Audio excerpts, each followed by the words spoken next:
ही माहिती सन्मान्य उद्धव ठाकरे यांच्याकडे सुद्धा होती. तुम्ही जे सांगताय ही जी माहिती शिवसेना पक्षप्रमुख उद्धव ठाकरे यांनाही होती.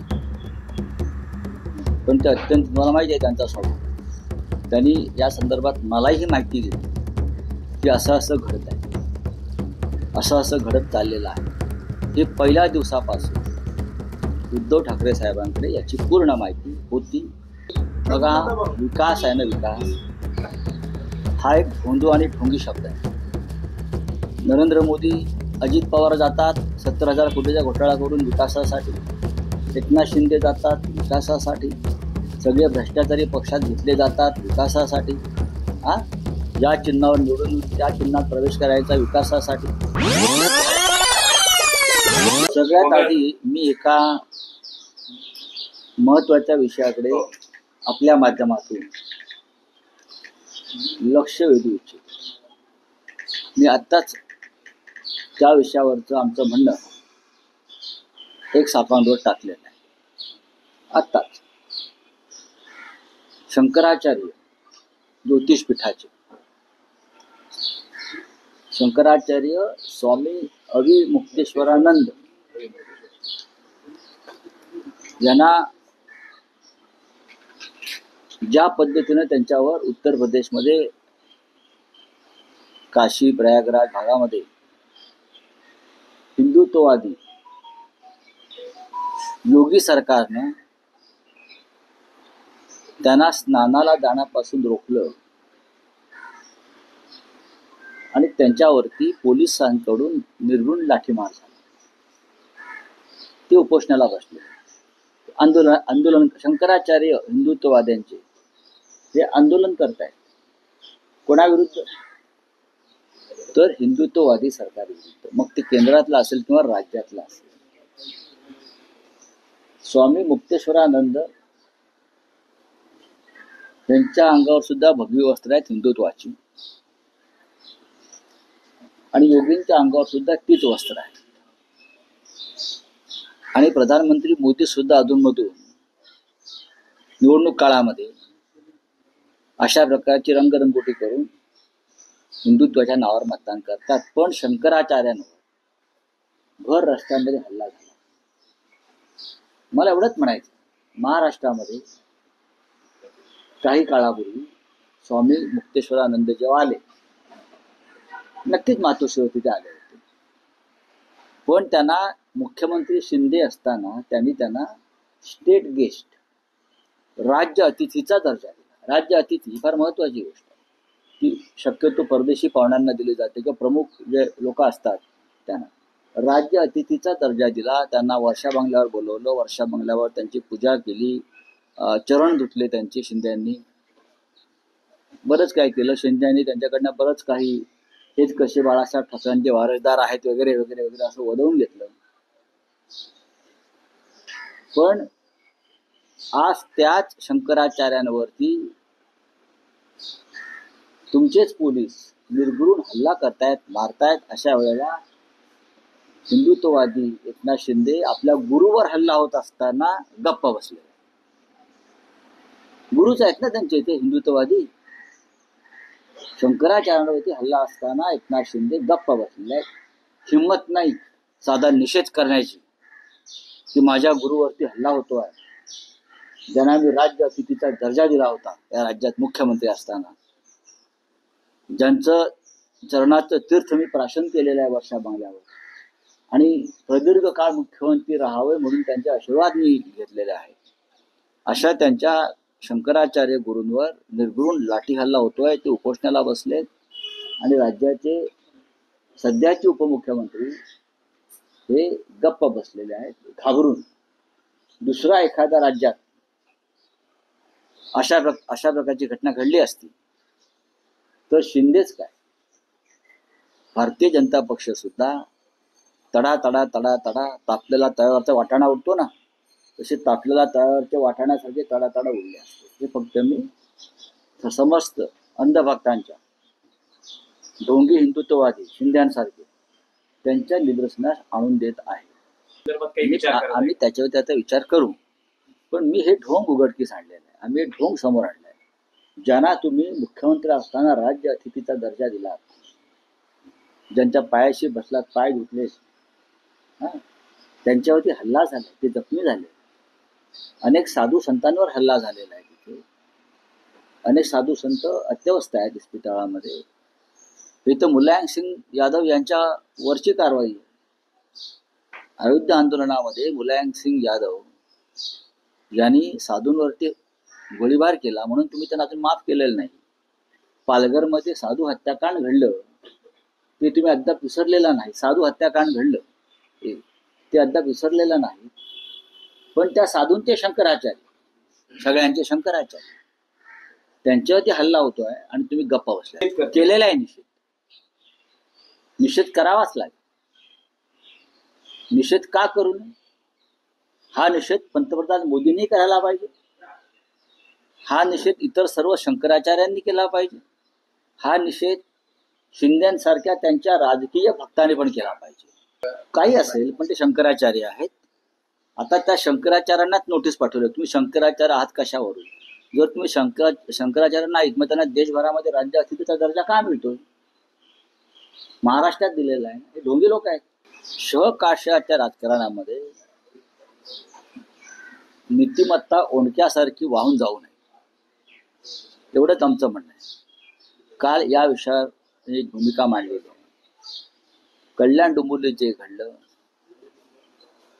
ती महाराष्ट्र नवनिर्माण सेनेच्या संदर्भातली त्यांची पक्षाची भूमिका नाही असं त्यांच्याकडून सांगण्यात आले.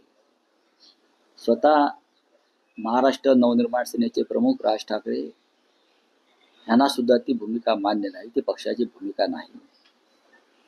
हे त्यांच्याशी चर्चा झाल्यावरती आमच्या लक्षात आलेलं आहे. पण तुम्हाला जर स्थानिक लोकांना अशा प्रकारची युती करायची होती तर तुम्ही कल्याण डोंबिवलीमध्ये शिवसेनेबरोबर युती करायला नको होती. आमची एक भूमिका आहे आणि कठोर आणि कडवट आहे शिंदेच्या बाबतीमध्ये व त्यांच्या गटाच्या बाबतीत. त्यांनी महाराष्ट्राच्या पाठीमध्ये खंजीर बसल्या. भारतीय जनता पक्षाबरोबर तुम्ही दोन पर्याय होते. खरं म्हणजे तिथे शिंदे आणि भाजप एकत्र येऊ शकतात. तिथे तुम्ही एक पाहिलं असेल की महायुती म्हणून ते लढले असं वाटतंय मला माहित नाही. तिथे शिंदे आणि भाजप महायुती म्हणून एकत्र येऊन सरकार बनवू शकतात म्हणजे जे काय ते. इतरांना त्याच्यामध्ये घुसायचं कारण नव्हतं, हे माझं मत आहे. अर्थात त्यांनी तो निर्णय घेतलेला आहे. कोणत्या पातळीवर घेतला आहे ते त्यांनी सांगितलेलं आहे. त्याच्यावरती आता आम्ही याच्यावरती चर्चा न करता आम्ही अंतर्गत चर्चा, जेव्हा त्यांच्या पक्षातर्फे सांगण्यात येतं की हा स्थानिक पातळीवरती घेतलेला निर्णय आहे आणि आम्हाला या निर्णयाची आम्हाला कल्पना नाही, हे जेव्हा कोणी सांगतं तेव्हा आम्ही त्यांच्याशी अंतर्गत चर्चा करू. आमच्याकडून काही निर्णय झाला नाही. आम्ही अशा प्रस्तावांना केराची टोपली दाखवतो अनेकदा. भारतीय जनता पक्षाबरोबर काही ठिकाणी म्हणजे जिथे अत्यंत अस्थिरता आहे आणि स्टेबिलिटी आहे तिथे आम्ही शिंदेबरोबर कदापि जाणार नाही. इथं जर काही पर्याय उपलब्ध असतील तर त्या संदर्भात पक्षप्रमुख निर्णय घेतील, पण परस्पर कोणी निर्णय घेणार नाही. ही माहिती सन्मान्य उद्धव ठाकरे यांच्याकडे सुद्धा होती. तुम्ही जे सांगताय ही जी माहिती शिवसेना पक्षप्रमुख उद्धव ठाकरे यांनाही होती. पण ते अत्यंत, तुम्हाला माहिती आहे त्यांचा स्वभाव. त्यांनी या संदर्भात मलाही ही माहिती दिली की असं असं घडत आहे, असं घडत चाललेलं आहे. हे पहिल्या दिवसापासून उद्धव ठाकरे साहेबांकडे याची पूर्ण माहिती होती आणि आता ही काय चाललंय पडद्यामागे त्याची खडानखडा माहिती आहे. नाही, आता बघा, त्यांचा एक स्वतंत्र पक्ष आहे. ज्या प्रकारचं समाज माध्यमातून, वृत्तपत्रातून संशयाचं वातावरण निर्माण झालेलं आहे किंवा लोकांच्या मनामध्ये शिंदेविरुद्धचा जो राग आहे मराठी माणसाचा, तो पाहिल्यावरती लक्षात येईल की अशा प्रकारची कोणती युती मराठी माणूस मान्य करत नाही. म्हणून मुंबईमध्ये आम्हाला यश का मिळालं? शिंदेना धडा शिकवायचा, गद्दारांना धडा शिकवायचा, म्हणून मुंबईमध्ये यश मिळालं मोठ्या प्रमाणात. त्यासाठी ठाकरे बंधू एकत्र आले भाजप आणि शिंदेचा पराभव करण्यासाठी. आता मला असं सांगण्यात आलं की काही ठिकाणी शिवसेनेने सुद्धा अशा युत्या केलेल्या आहेत. मला तसं दिसत नाही. कणकवलीमध्ये एक आघाडी स्थापन झाली होती, पण ती निवडणुकीपूर्वी, आणि त्यात सर्व पक्षीय होते. बरोबर ना मी म्हणतोय ते? शिंद्यांबरोबर ती नाही आहे. एक सर्व पक्षीय आघाडी एका लहानशा नगरपंचायतीसाठी निर्माण झाली, त्याच्यामध्ये शिवसेना सामील झाली. शिंद्यांबरोबर निवडणुकीनंतर जर कुठे युती केली असेल तर ते मला दुर्बीण घेऊन शोधावं लागेल. आणि बघा, शेवटी निर्णय हा मातोश्रीवरून घेतला जाईल आणि असा कोणताही निर्णय घेतला जाणार नाही ज्याच्यामुळे मराठी माणसाच्या भावना दुखावल्या जातात. एवढंच मी सांगतो. पण काल जो केडीएमसी मध्ये मनसेनं निर्णय घेतला आहे, उद्धव ठाकरेंना या निर्णयानंतर काय वाटलं, त्यांची प्रतिक्रिया काय किंवा भावना काय होती? त्यांना विचारा. मी त्यांना सांगतो, पत्रकारांना बोलवा, त्यांच्या मनातल्या काही शंका आहे त्याची उत्तर आपण द्यायला पाहिजे आणि ते नक्की बोलतील. त्यांना बघा, जर हा हा हा निर्णय महाराष्ट्र नवनिर्माण सेनेच्या प्रमुखांना पसंत नाही असं ते म्हणतायत, मग उद्धव ठाकरेंना पसंत असेल का? मी परत सांगतोय की राज ठाकरे हे स्वतंत्र नेते आहेत. त्यांच्या पक्षाचा तो अंतर्गत विषय आहे. हे जरी खरं असलं तरी ह्या निर्णयामुळे ज्याने घेतलाय तो खालच्या स्तरावर, त्यांची राजकारणातली विश्वासार्हता पूर्णपणे संपली आहे. ज्या कोणी घेतला असेल कुठल्याही पातळीवर, त्यांची राजकारणातली विश्वासार्हता, मराठी माणसाच्या मनात जो विश्वास निर्माण झाला होता तो पूर्णपणे संपलेला आहे. नाही, मला राज ठाकरे कोणाच्या दबावाखाली जाणारे नेते नाही. बघा, विकास आहे ना, विकास हा एक भोंदू आणि ढोंगी शब्द आहे. नरेंद्र मोदी, अजित पवार जातात 70,000 कोटीचा घोटाळा करून विकासासाठी, एकनाथ शिंदे जातात विकासासाठी, सगळे भ्रष्टाचारी पक्षात घेतले जातात विकासासाठी. या चिन्हावर निवडून त्या चिन्हात प्रवेश करायचा विकासासाठी. हा एक ढोंगी आणि भोंदू शब्द आहे. विकास या शब्दावरती आता बंदी आणली पाहिजे. विकास हा जो शब्द आहे, विकास हा शब्द इतका बदनाम झालेला आहे मोदी आणि फडणवीस यांच्या काळामध्ये. विकास या शब्दावरती कायदेशीरपणे बंदी आली पाहिजे.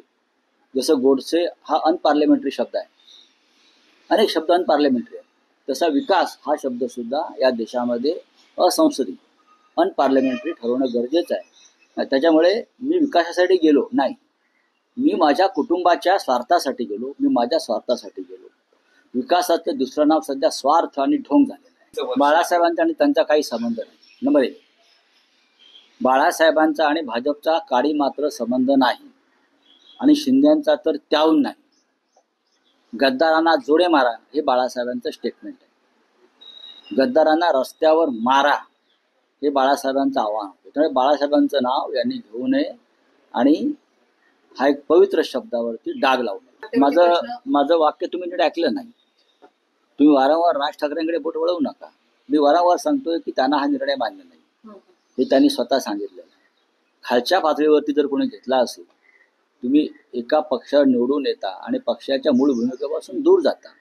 ते कुठल्याही पक्षाचे असतील, ते मनसेचे असतील, शिवसेनेचे असतील.